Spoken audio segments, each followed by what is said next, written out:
ध्यान का अभ्यास ममता रहित, चिंता रहित, संसार की सत्यता रहित, ये सार में शांत हो रहा है। ये संसार जो बदलता है स्वप्न जैसा है, निसार है, उसको तुम सच्चा समझ के उधर भाग रहे हो, लेकिन ये जो सत्य है उसी में आ रहा है। सत्य शांत है,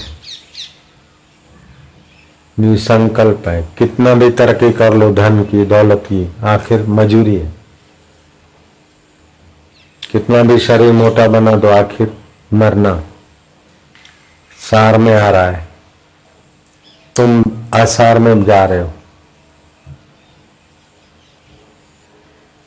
इसको समझो और तुम भी ममता रहित, चिंता रहित, ओम आनंद, ओम शांति, जो नित्य परमेश्वर तत्व है उसमें आओ।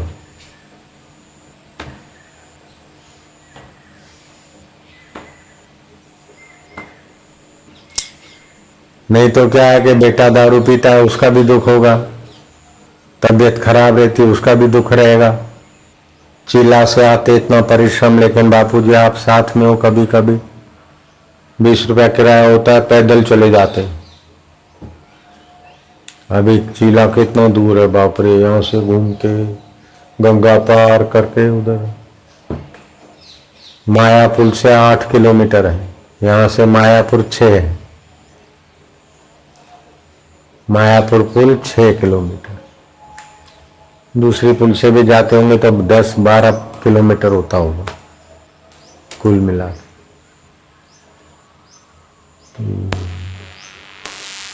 एक करके आते हैं, रोज आते हैं, तो उसका फल ये है कि अब जहां भी रहो, ओम शांति, ओम आनंद। संसार स्वप्न है, बेटे का स्वभाव अपना है, अपन सुधारो। सुधरे तो ठीक है, नहीं तो बेटा अगले जन्म में किसी का था, बाद में किसी का होगा। किसी की बात को लेके चिंता न बढ़ाओ, भय न बढ़ाओ, आसक्ति न बढ़ाओ, आत्मा की प्रीति बढ़ाओ, आत्मा की शांति बढ़ाओ, आत्मा की स्मृति बढ़ाओ।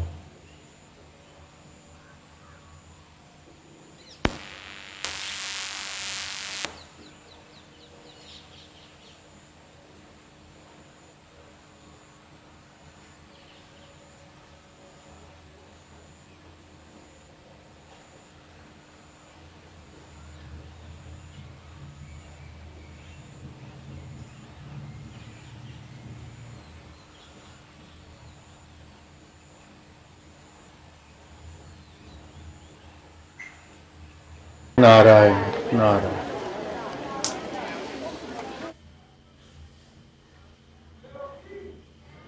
अच्छा, योग वशिष्ठ महारामायण की कथा अथवा ऋषि प्रसाद का। नारायण नारायण। मन सुन हुआ तो प्रकृति का हुआ, अपने को क्या मिलेगा? विकारी मन से शांत सुन मन ठीक, लेकिन अभी तो मन नहीं हुआ। फिर वो बोला, बूढ़ा साधु था, फिर आगे का मैं क्या, अभी अपने तरफ से करो, जब से तो देखो। तो कुछ लोग तो साधन में रुचि नहीं रखते, और किसी कोई कोई की रुचि होती तो एक साधन में ही घूमते रहते।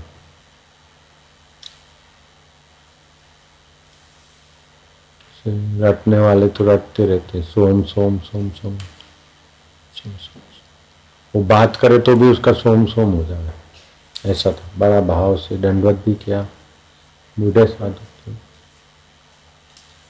मेरी उम्र से थोड़े छोटे ही हैं, लोखंडा मेरे। तो बिना युक्ति के, और युक्ति भी कैसी, जिसका जैसा स्वभाव होगा ना ऐसी सलाह देगा।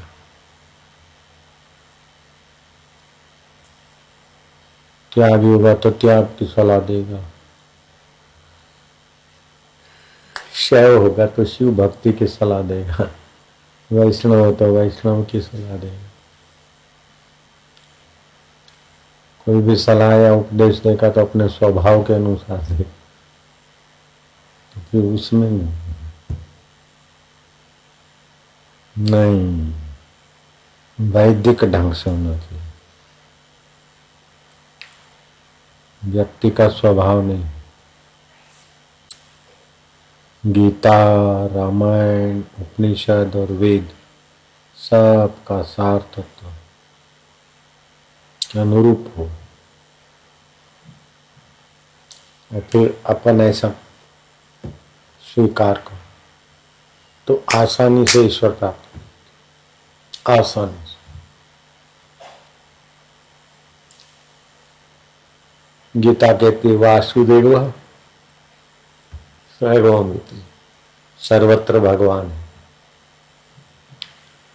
रामायण कहता है हरि व्यापक सर्वत्र समान, प्रेम ते प्रगट हुई मैं जानी।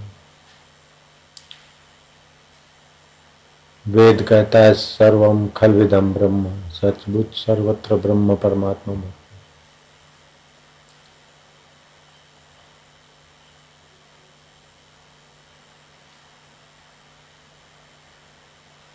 तो परमात्मा सर्वदेश में है, सर्वकाल में है, सर्व वस्तु में। हम जहाँ हैं वहाँ भी है।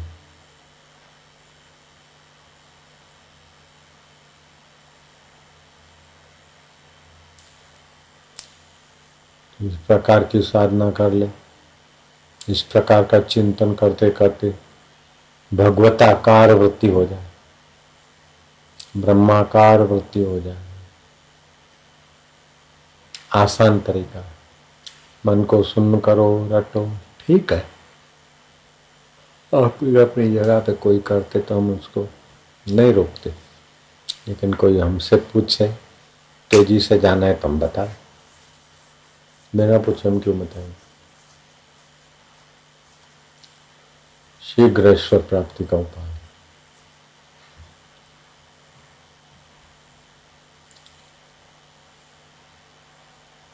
सिया राम मई सब जग जान, वासुदेवा सर्वमिति। वेदांत एक तो ये भावना से हुआ, दूसरा वेदांत से सर्वत्र वासुदेव कैसे हुए। देखो एक परब्रह्म परमात्मा, संसार का सार शरीर है, आपका मकान, दुकान, आश्रम, आपका नाम, आपका ट्रस्ट, आपका मिल्कत। शरीर है तो मिल्कत है, शरीर नहीं तो मिल्कत गई। तो संसार का सार शरीर हुआ, ये तो मानने में समझने में आ गया है। संसार का सार शरीर, शरीर का सार है इंद्रियां, आंख, नाक, कान, हाथ।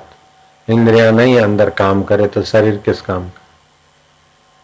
तो संसार का सार शरीर, शरीर का सार इंद्रियां, और इंद्रियों का सार है मन, मन का सार है बुद्धि, बुद्धि का सार है जीवत्व, आजीवात्मा का सार है चिदावली, वो चैतन्य सत्ता। चिदावली का सार है वो चैतन्य। तो इंद्रियां बदलती है, मन बदलता है, जीव भाव बदलता है। कभी बोलते मैं पापी हूँ, कभी पुण्यात्मा हूँ, फिर भी जो नहीं बदलता है वो सार स्वरूप हुआ, आत्मदेव हुआ। फिर अब बाहर आओ, पहले परब्रह्म परमात्मा थे, तो एक हम बहुत श्याम। तो जैसे पुरुष और पुरुष की शक्ति अभिन्न है, ऐसा नहीं मजदूर तुम्हारा तो आज 80 रुपया है और तुम्हारे अंदर काम करने की शक्ति उसका 100 रुपया। मजदूर और मजदूर की शक्ति एक साथ, पुरुष पुरुष की शक्ति एक साथ, ऐसे पर ब्रह्म परमात्मा और उसकी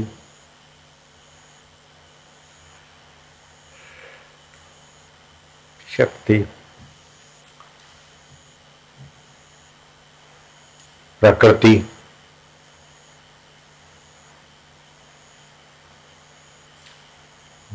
प्रकृति से 5 भूत हुए,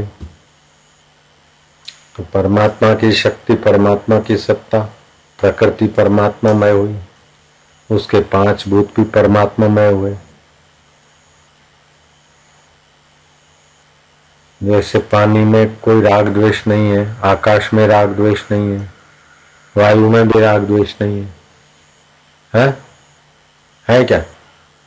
गंगा जी में अच्छा आदमी आके नहाए तो भी देगी, और कसाई आके नहाए तो भी वो तो शीतलता देगी, गाय पानी पिए तो भी वही, हिंसक प्राणी आके पानी पिए तो भी वही। तो 5 भूत, इन 5 भूतों से सब 5 भौतिक शरीर बने। तो अब समझ लेना, कोई भी कार्य कारण के बिना नहीं रह सकता, कारण तो कार्य के बिना रह सकता है, लेकिन कार्य कारण के बिना नहीं रह सकता।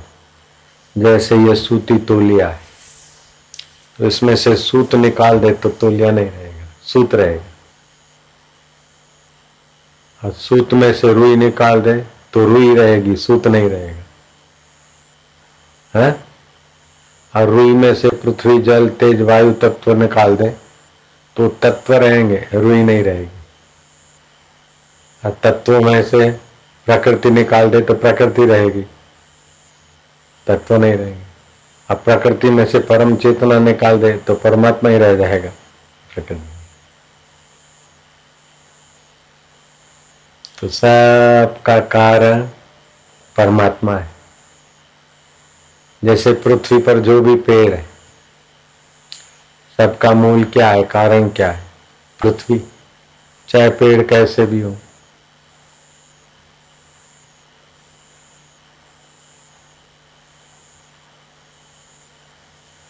तो पृथ्वी पर जो पेड़ है,